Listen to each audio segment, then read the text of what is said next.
Hello friends, welcome to our channel. आज मैं आप लोगों के लिए पंखुड़िया हिंदी पाठमाला 5 पाठ 7 मैं सबसे छोटी हूँ लेकर आई हूँ। तो आइए देखते हैं।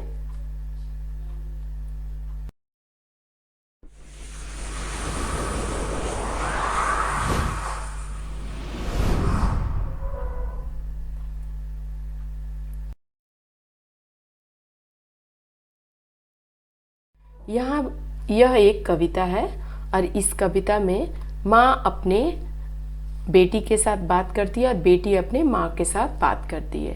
इसमें बेटी अपने माँ से बोलती है कि मैं हमेशा छोटी रहूं, बड़ी कभी नहीं हूँ। चलिए इस कविता को देखते हैं। इस कविता में मैं सबसे छोटी हूँ कवि सुमित्रानंद पंत द्वारा लिखी कविता है, जिसमें कवि बड़ा नहीं होना चाहता है। वह बालिका के रूप में सदैव माँ के साथ रहना चाहता है। बचपन में हम माँ की गोद में सोते हैं, उसका आंचल पकड़कर चलना सीखते हैं, गिरने पर माँ द्वारा प्यार पाते हैं, परंतु बड़े हो जाने पर माँ का हाथ पकड़कर नहीं चलते, क्योंकि हम चलना सीख चुके होते हैं। बड़े होने पर माँ परियों की कहानियाँ भी नहीं सुनाती, परंतु हम सदैव माँ से जुड़े रहना चाहते हैं। ऐसे ही कामना कभी भी करते हैं। तो आइए देखते हैं इस कविता को। मैं सबसे छोटी हूँ, कविता का नाम है मैं सबसे छोटी हूँ। मैं सबसे छोटी हूँ, तेरी गोदी में सोऊं, तेरा आंचल पकड़ पकड़ कर फिरूं सदा माँ तेरे साथ, कभी न छोड़ू तेरा हाथ। बड़ा बनाकर पहले हमको तू पीछे चलती है मात, हाथ पकड़कर फिर सदा हमारे साथ नहीं फिरती दिन रात। अपने कर से खिला धुला मुख, धूल पोंछ सज्जित कर गात, थमा खिलौने नहीं सुनाती हमें सुखद परियों की बात। ऐसी बड़ी न होऊं मैं, तेरा स्नेह न खोऊं मैं, तेरे अंचल में की छाया में छिपी रहूं माँ मैं निर्भय, कहूँ दिखा दे चंद्रोदय। तो इसमें कवि कहते हैं इस बच्ची के माध्यम से कि मैं सबसे छोटी रहूं, यहाँ पे हमेशा छोटी रहूं और तुम्हारे गोद में ही खेलूं। तेरा जो ये अंचल है उसको पकड़ पकड़ के मैं हमेशा तुम्हारे पीछे पीछे घूमती फिरूं और तुम्हारे हाथ को मैं न छोड़ूं। बड़ा बनाकर पहले हमको तू पीछे चलती है मात, हाथ पकड़ फिर सदा हमारे साथ नहीं फिरती दिन रात। कवि बोलते हैं कि तुम हमको बड़ा बनाकर, यानी तुम बोलती हो कि मैं बड़ी हो गई हूँ और फिर मेरे को छलती हो, झूठ बोलती हो, और हाथ पकड़ फिर सदा हमारे और मेरे हाथों को पकड़कर साथ नहीं फिरती दिन रात, और हमेशा मेरे हाथ को पकड़कर दिन रात तुम नहीं घूमती हो। अपने कर से खिला धुला मुख, धूल पोछ सज्जित कर गात, थमा खिलौने नहीं सुनाते हमें सुखद परियों की बात। ऐ माँ, जब तुम अपने कर से, अपने हाथ से मुझे अपना मुंह और खाना खिलाकर मेरे मुंह को धो देती हो, पोंछ देती हो, सज्जित कर देती हो, तो और ये जो हमारे खिलौने हैं ये कभी भी परियों की कहानी नहीं सुनाती है। माँ का हाथ पकड़कर ये बेटी बोलती है हम चलना सीख चुके हैं और माँ मुझे अपने परियों की कहानी नहीं सुनाती है। ऐसे बड़े न हो मैं, तेरा आंचल न खोऊं मैं, तेरे अंचल की छाया में छिपी रहूं माँ मैं निर्भय, कहूँ दिखा दो चंद्रोदय। ऐ माँ, मैं इतनी बड़ी न हूँ कि तेरे स्नेह में न खोऊं मैं तुम्हारे स्नेह में हमेशा खोई रहना चाहती हूँ और तेरे आंचल को मैं पकड़कर हमेशा इसमें छिपी रहना चाहती हूँ। ऐ माँ, ऐसा मत करो कि मैं बड़ी हो गई हूँ, मैं हमेशा तुम्हारे साथ छोटी रहूँ, ऐसे मुझे हमेशा मैं तुम्हारे साथ जुड़ी रहूँ। तो ऐ माँ, मुझे हमेशा तुम चंद्रोदय दिखाओ, प्यार से मुझे प्यार करो और मैं हमेशा छोटी रहूं। कवि का कहने का मतलब है कि हमेशा मैं तुमसे हमेशा छोटी रहूंगी तो माँ मुझे बहुत ज़्यादा प्यार करेगी। आइए देखते हैं श्रुतलेख। गोदी, अंचल, छलती, मुख, सज्जित, खिलौने, सुखद, स्नेह, निर्भय, चंद्रोदय। नए शब्द: अंचल पल्ला, कर हाथ, गात शरीर, सुखद सुख देने वाली, स्नेह प्यार, निर्भय बिना किसी भय के। आइए कुछ मौखिक प्रश्नों को देखते हैं कि हमारे मौखिक प्रश्न क्या करते हैं। कौन किससे कह रहा है? हमारा उत्तर होगा बेटी माँ से कह रही है। दूसरा प्रश्न, माँ हमारे लिए क्या क्या करती है? हमारा उत्तर है माँ हमें खिलाती है, पिलाती है, गोदी में सुलाती है, हाथ पकड़कर ले जाती है और परियों की कहानी सुनाती है। तीसरा प्रश्न देखते हैं, कविता में बच्ची ने क्या चाहा है?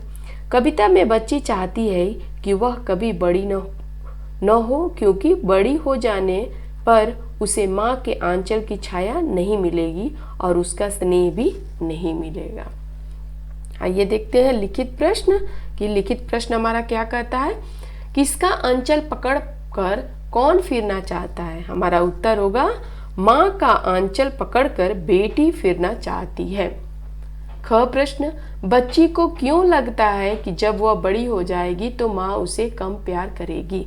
हमारा उत्तर होगा जब वह बड़ी हो जाएगी तो माँ उसे कम प्यार करेगी। बच्ची को ऐसा इसलिए लगता है क्योंकि तब माँ उसे समझदार जानकर सारे काम खुद करने को कहेगी, उसे गोद में भी नहीं लेगी और परियों की कहानी भी नहीं सुनाएगी। तीसरा प्रश्न, बच्ची कैसे रहना चाहती है? हमारा उत्तर है बच्ची हमेशा छोटी ही रहना चाहती है, जिससे माँ का भरपूर प्यार मिलता रहे। अगला प्रश्न देखिए, नीचे दी गई पंक्तियां का आशय स्पष्ट कीजिए। अपने कर से खिला धुला मुख, धूल पोंछ सज्जित कर गात, थमा खिलौने नहीं सुनाती हमें सुखद परियों की बात। तो हमारा उत्तर होगा इन पंक्तियों में बेटी अपनी माँ से कहती है कि तू हमें बड़ा करके अपने हाथों से नहीं खिलाती और न ही हमारा मुंह धोकर धूल पोंछकर हमारे गालों को पहले की तरह सजाती है। अब बचपन की तरह हमारे हाथों में खिलौने देकर परियों की कहानी भी नहीं सुनाती है। आइए अगला प्रश्न देखते हैं, भाषा की बात। बच्चों, संज्ञा शब्द को बार बार न दोहराकर उसके स्थान पर जो शब्द प्रयोग किए जाते हैं उसे सर्वनाम कहते हैं। यानी सर्वनाम किसे कहते हैं? संज्ञा शब्द को बार बार न दोहराकर उसके स्थान पर जो प्रयोग किए जाते हैं उसे सर्वनाम कहते हैं। कहने का मतलब कि संज्ञा में हर जगह नाम का यूज किया जाता है और सर्वनाम में वहाँ पे वह, ऊ, उस, वे, उन्होंने, इन्होंने, मैं, हम, आप आदि सर्वनाम का यूज किया जाता है। तो सर्वनाम हमेशा संज्ञा हमेशा सर्वनाम की जगह नहीं प्रयोग किया जाता है, संज्ञा की जगह पर सर्वनाम प्रयोग किया जाता है और इससे वाक्य भी सुंदर बन जाते हैं। सर्वनाम के भेद, सर्वनाम के 6 भेद होते हैं: पुरुषवाचक सर्वनाम, निश्चितवाचक सर्वनाम, अनिश्चितवाचक सर्वनाम, संबंधवाचक सर्वनाम, प्रश्नवाचक सर्वनाम, निजवाचक सर्वनाम। दूसरा प्रश्न देखिए, नीचे दिए गए विलोम शब्दों को रेखा खींचकर मिलाइए। विलोम शब्द यानी अपोजिट वर्ड, उल्टा। दिन रात, सुखद दुखद, स्नेह घृणा, छाया धूप, भला बुरा, छोटी बड़ी, निर्भय भय, सोना जागना। तीसरा प्रश्न देखिए, कविता में आए 3 सर्वनाम शब्दों को चुनकर लिखिए और उसके अपने वाक्यों में प्रयोग कीजिए। तो मैंने यहाँ पे 3 सर्वनाम चुना है, हमको अपने तेरा। मैंने यहाँ पे 3 सर्वनाम को चुना है, आप भी सर्वनाम को चुनकर और वाक्य में प्रयोग कर सकते हैं। तो देखिए यहाँ पे, हमको बचपन में हमको माँ के पीछे पीछे चलना बहुत अच्छा लगता है। अपने माँ बच्चों को अपने हाथ से खिला पिलाकर बड़ा करती है। तेरा, माँ हमें तेरा साथ बड़ा अच्छा लगता है। 4th प्रश्न है, समान तुक वाले शब्द लिखिए। समान तुक एक दूसरे के पूरक होते हैं, ना कि अपोजिट होते हैं चिल्ड्रन। तो हों, सों, खों, बात गात पात, अंचल चंचल हलचल, छाया माया पाया, धूल फूल मूल। एक और चीज मैं आपको बताऊं, यहाँ पे जो लास्ट लेटर होता है ना, सब में एक समान ही होता है, अलग नहीं होता है। यहाँ पे देखिए ये एक, ये त, ल ल या ल, ये सारे हमारे एक ही जैसे होते हैं। आइए अगला प्रश्न देखते हैं। नीचे दिए शब्दों का वर्ण विच्छेद कीजिए। गोदी, गोदी का वर्ण विच्छेद क्या होगा, यानी शब्दों को तोड़ तोड़ के लिखना है। यहाँ पे मैंने सारे शब्दों को तोड़ दिया, तो गोदी का ग प्लस ओ प्लस द प्लस ई, गोदी। अंचल, अ प्लस उ प्लस ल प्लस आ, अंचल। धुला, ध प्लस उ प्लस ल प्लस आ, धुला। छाया, छ प्लस आ प्लस य प्लस आ, छाया। खिलौना, ख प्लस ई प्लस ल प्लस ओ प्लस न प्लस ए, खिलौने। अगला प्रश्न देखिए। नीचे दिए शब्दों में से गलत पर्यायवाची पर टिक लगाना है, यानी रॉन्ग पे टिक लगाना है। माँ, माता, जननी, अंबर, अंबर रॉन्ग होगा। रात, इंदु, रजनी, दीवा, दीवा रॉन्ग होगा। हाथ, कर, हस्ती, हस्त, हस्ती रॉन्ग होगा। स्नेह, घृणा, प्रेम, प्यार, घृणा रॉन्ग होगा। गात, दे, गान, तन, गान रॉन्ग होगा। आइए देखते हैं सोच समझ की बात। आप कौन कौन से काम स्वयं करते हैं कक्षा में बताइए, अपनी कक्षा में बताइए, नहीं अपनी क्लास में बताइए कि आप कौन कौन से काम स्वयं करते हैं, अपने से करते हैं। दूसरा प्रश्न, यदि आप छोटे ही बने रहे तो आपको कैसा लगेगा, यह भी आप अपने कक्षा में बताइए। कुछ करने की बात यानी एक्टिविटी टाइम।